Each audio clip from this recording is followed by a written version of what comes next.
Once upon a time, there was a very cute little girl, and everyone called her Little Red Riding Hood because she had a bright red hat that looked so pretty on her. Little Red Riding Hood loved her grandma so much, and her grandma loved her too.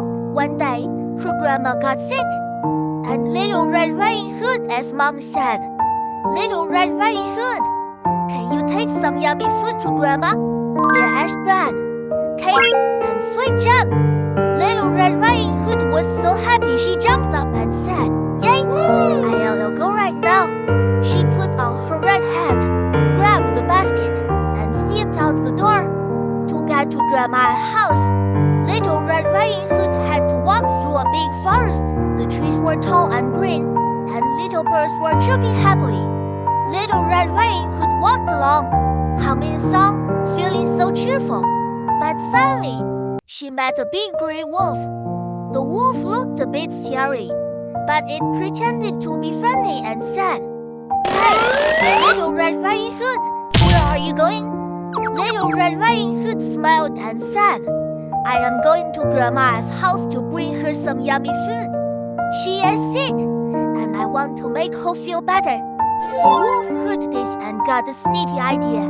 It said, "Well, there are so many pretty flowers by the path. You should pick some for your grandma.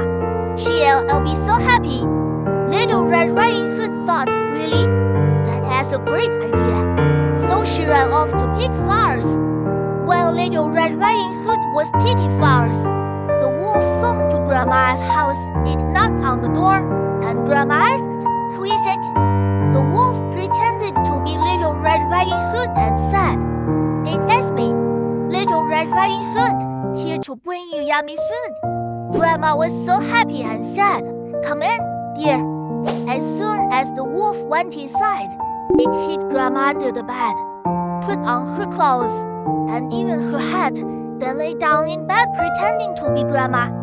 A little while later, Little Red Riding Hood arrived at Grandma's house with her basket of flowers.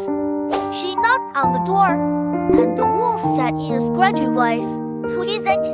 Little Red Riding Hood said, "It is me, Little Red Riding Hood." The wolf said, "Come in, dear." Little Red Riding Hood walked in and saw Grandma lying in bed. But something felt strange. She went closer and said, "Grandma, why are your ears so big?" The wolf said, "So I can hear you better, my dear."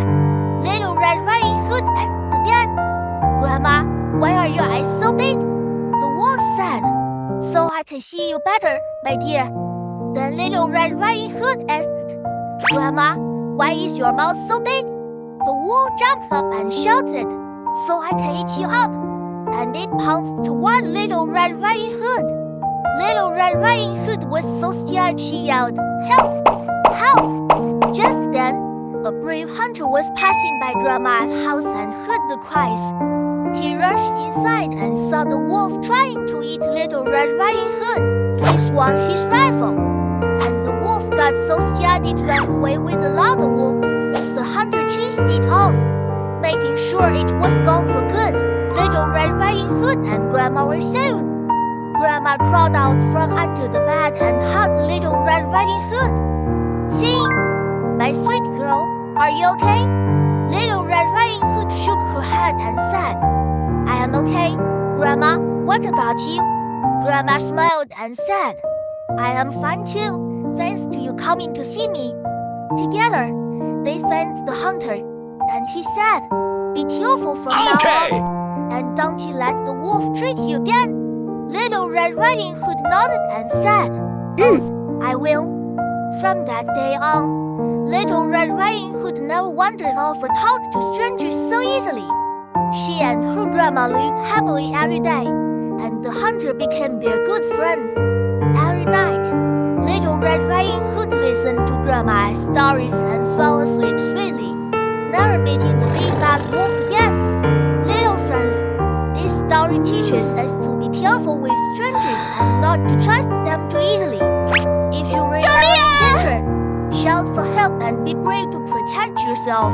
Now, close your eyes, sleep tight, and have sweet dreams.